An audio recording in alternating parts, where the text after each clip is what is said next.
And one of the interviews said that Ukraine is at the forefront of the global struggle of the future democracy.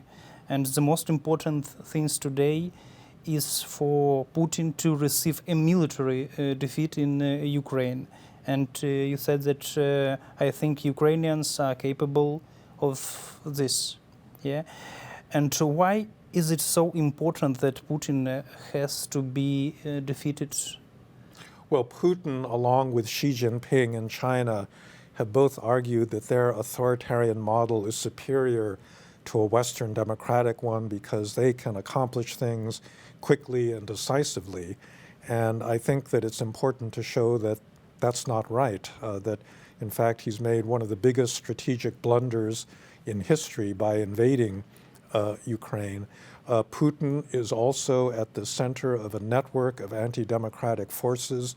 He's supported regimes like the one in Iran, Syria, Venezuela, many places all over the world whose only common theme is anti-democracy. And that's a global struggle that should affect all of us. He's also reached into the United States, and he's given support to Donald Trump and the kind of populist forces that Trump represents. And so he's a threat, I think, really to every democracy in the world. It's clear, it's understand. And is it possible that in some moment, for example, United States and other Western country will say that we are tired of war and our waters tired of war, and we can no longer send more such weapon, military equipment and financial aid, and we have to make concession to Russia? I think that is a possibility that exists as long as there appears to be a stalemate in the war. I think that Europe can survive the coming winter being cut off from Russian energy if there's a perception in Europe that this conflict isn't going to go on forever.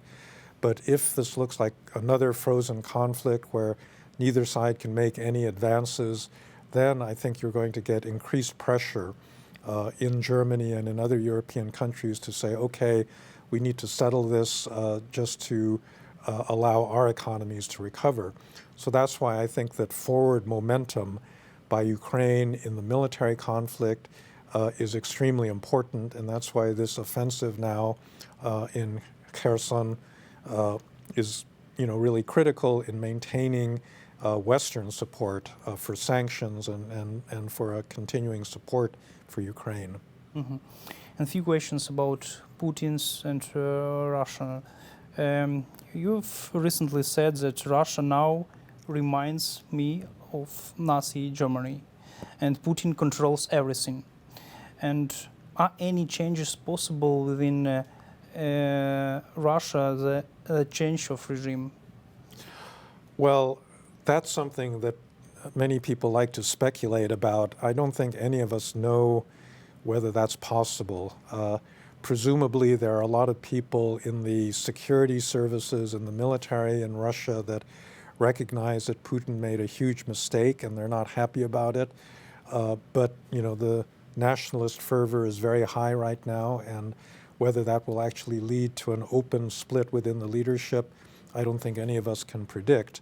But I think in the long run, this has not been good for Putin or for Putinism because he has not achieved and will not achieve his, basic strategic goals. So we can only hope that this will bring about some kind of change in the Kremlin. Mm-hmm.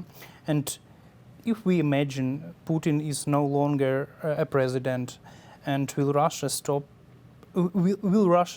stop its aggression against Ukraine? Because according to some polls, the majority of Russian support the war against Ukraine and support Putin.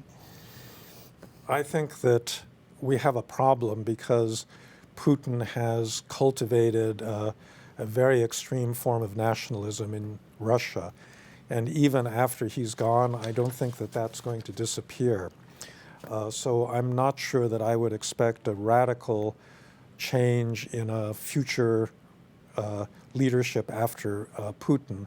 Nonetheless, I don't think that they are necessarily going to keep investing in what's been a big failure. So, hopefully that will make possible a somewhat longer term, maybe not peace, but at least a longer term ceasefire once the Russians are expelled from the parts of Ukraine they've occupied this year. In one of the interviews, you said that Putin lives in the beginning of 20th century, when special services are behind many processes.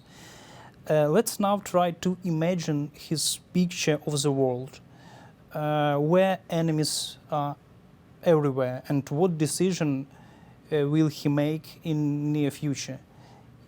Well, Putin has a worldview that's very characteristic of somebody that comes out of the KGB.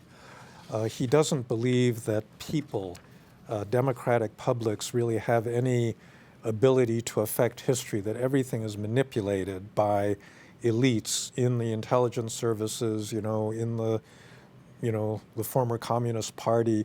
And that's why he's made such big mistakes in this war, because he did not think that Ukraine was a real country. He didn't think that Ukrainians cared about their sovereignty or cared about the fact that they were a free society in contrast to Russia.